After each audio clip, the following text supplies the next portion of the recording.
Hello everybody, Raspberry Barrel here, and thank you all for your patience. We're here finally to do part 4, the finale of Alexandra the First Butterfly by Mewni Historian.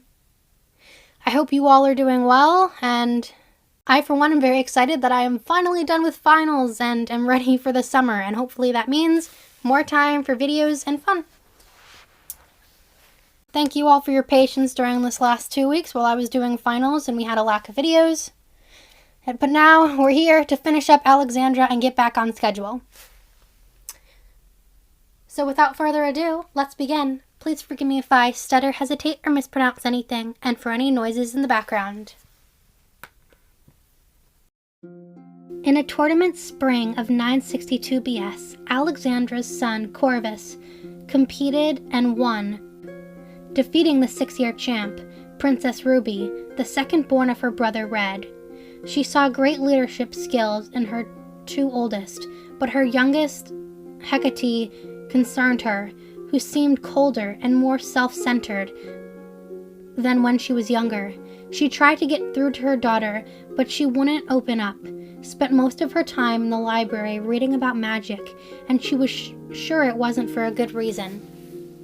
When her daughter Celine was 18, she developed her own magic, so she decided to send her to her brother Zim's school for sorcery.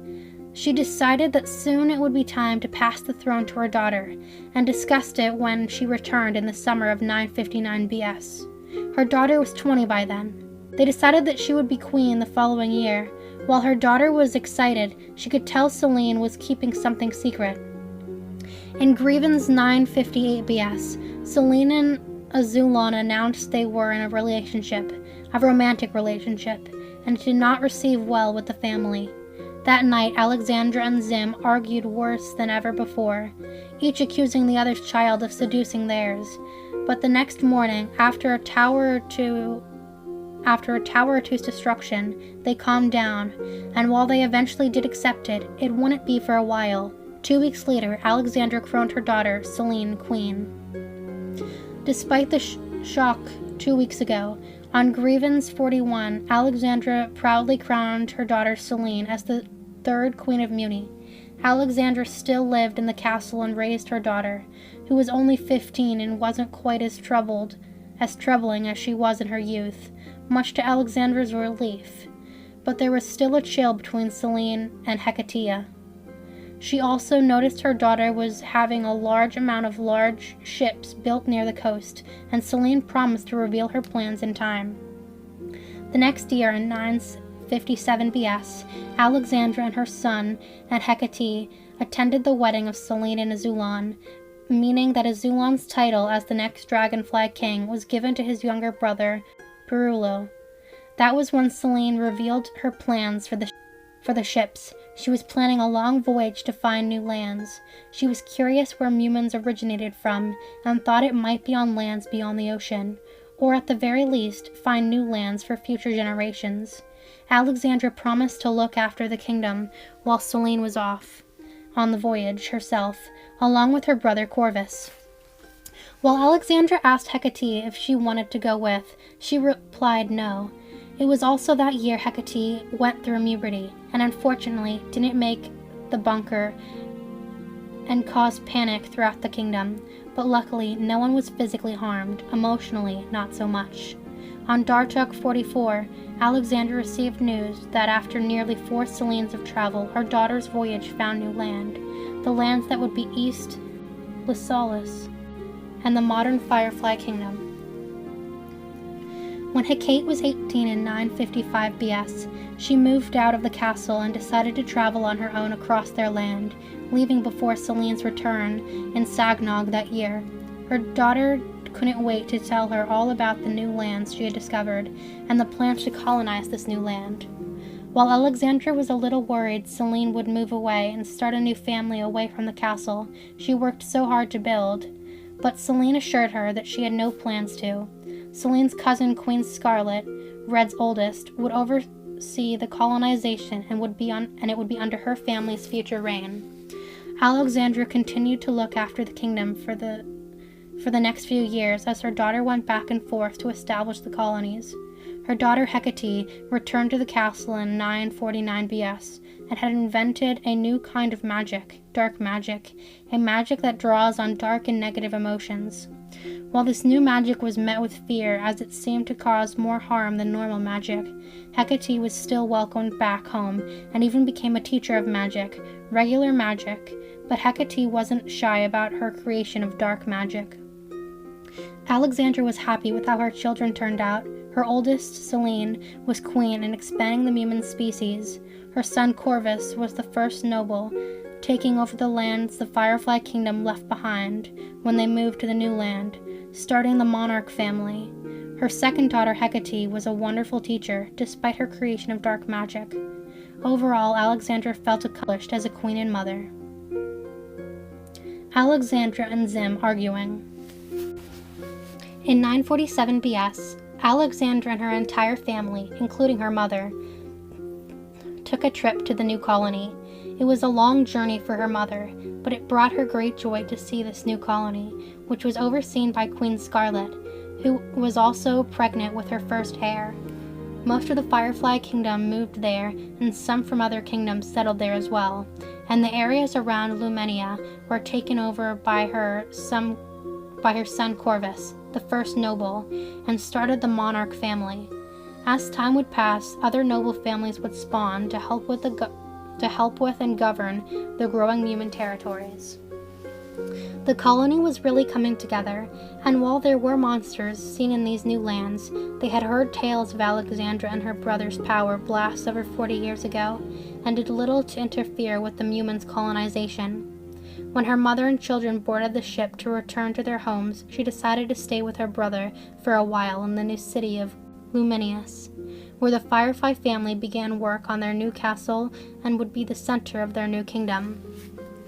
A few years later, in the summer of 943 BS, Alexandra and her husband Pines received word that Celine was pregnant and sailed back to the castle. On Darturk 33rd, Alexandra and Pines, as well as Zim and Leanne, said hello to their first grandchild, Dipper. Alexandra was the first to hold him, admiring his deep blue hair from his father Zulon, and Dipper's eyes were a combo green of his parents' yellow and blue hair. She was also a little sad, though, as if Celine were to have a daughter, Dipper wouldn't inherit the throne.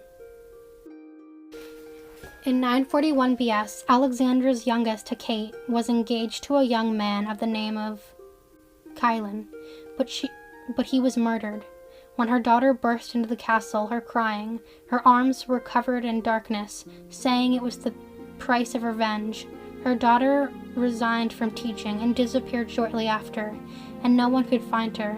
That was also the year Corvus had his first child, Sylvian, born in the fall, and Celine also announced her pregnancy with her second. As the years passed, Alexandra gained more grandsons, both from Celine and Corvus. In 933 BS, her mother, svtfoe, passed away at around the age of 130, and the entire race of Mewni mourned the loss of their former queen, while her brother Red was unable to attend the funeral because he was too far away, but her daughter Hecate showed up after disappearing for 8 years, but disappeared shortly after they buried Mo in the crypts under her childhood tower. In 930 BS, her grandson Dipper attempted a dark spell and got hurt pretty badly. He said he got the spell from his aunt Hecate the last time he saw her.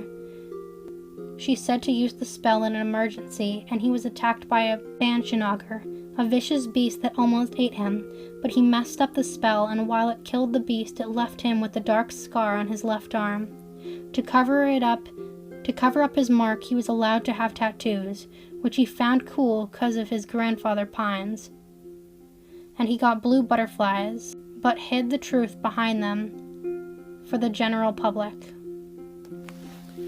In 929 BS, Alexandra and her husband attended the wand passing ceremony of her grandson Dipper, watching in awe as it transformed into a large spear.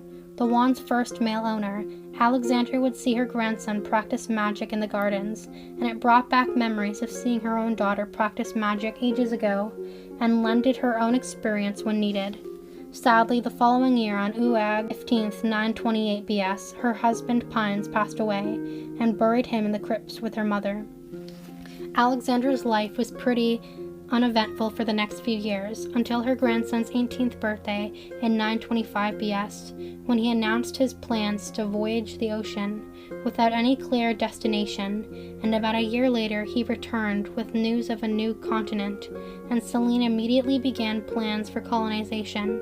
The new land was a lot further away, but Dipper developed a way to navigate using stars, and it made voyages a lot shorter. This new land would be overseen by Avazandum, Zim's grandson. For her 100th birthday in 919 BS, Alexandra was taken to the new lands where the Dragonfly Kingdom was being rebuilt. It was a ring of beauty, and she wished her mother was still around to see it. The next year, in 918 BS, Alexandra's grandson Dipper was crowned queen, the first male, and used the queen title out of respect for the matrilineal line established by Alexandra. This day made her so happy she almost died, literally. Alexandra and her mother traveling.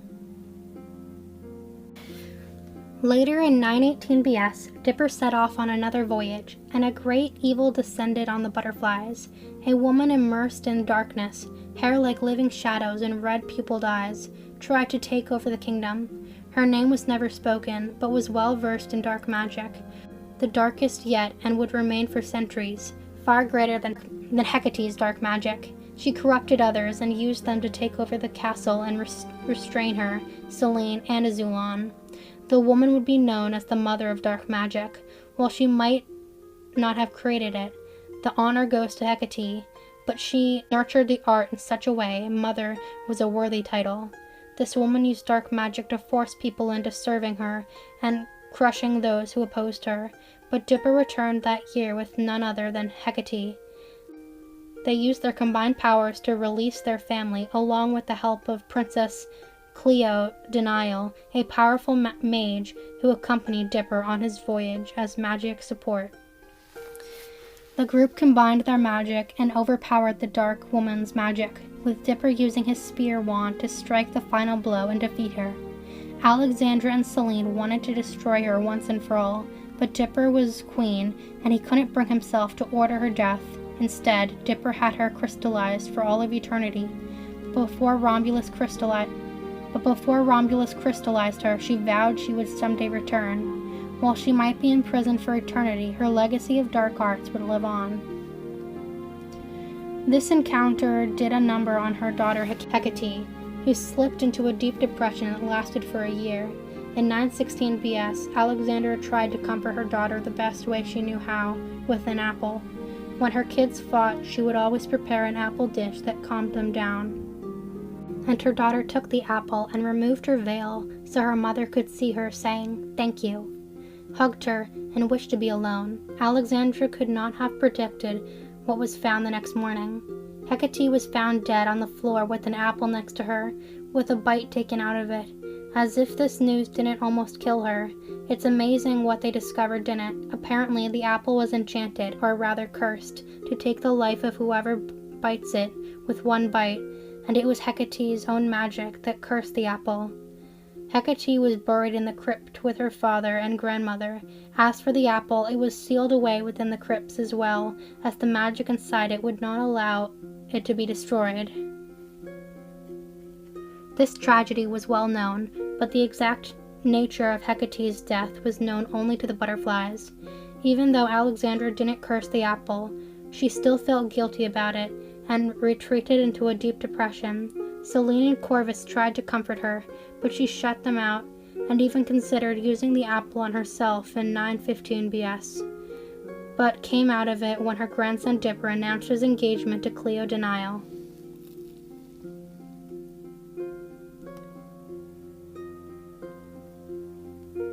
Alexandra would continue to live to see the wedding of Dipper to Cleo Denial in 914 BS, the first royal wedding on a boat.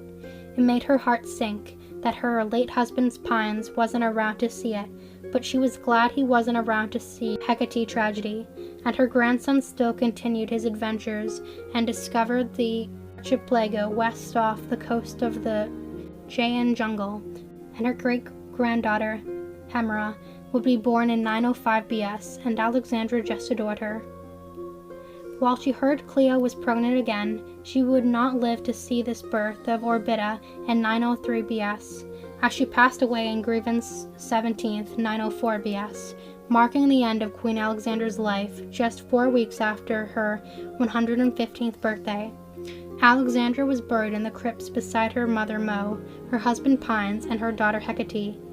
Not just the butterfly kingdom, but all of the humanity mourned for the loss of the former queen. Alexandra was the second queen of Mewni, and the first queen and founder of the butterfly family. Her descendants would reign over the butterfly kingdom, as well as have authority all over Mewni for all of time, and guard the royal magic wand as well, and keep it from falling into the wrong hands. And her actions during the battle where she destroyed Carib would still keep monster attacks low for decades to come. And so now ends the tale of Queen Alexandra, the first butterfly. Alexandra and Hecate's final hug. And that was the biography of Queen Alexandra, the first butterfly, by Mewni Historian on DeviantArt. Thank you so much to Mewni Historian for creating and allowing us to read this amazing story. Please go check out their DeviantArt page, everyone. I hope you all have enjoyed hearing Alexandra's story, and sorry it's taken a while to get out. If you want to read ahead and not wait for me, again, please go check out Mewni Historian's DeviantArt. And thank you all so much for all the subscribers. It's really amazing. And I have some more plans for the future, but I don't want to spoil and get into that quite yet. So just thank you all for watching, and I'll see you next time. Goodbye.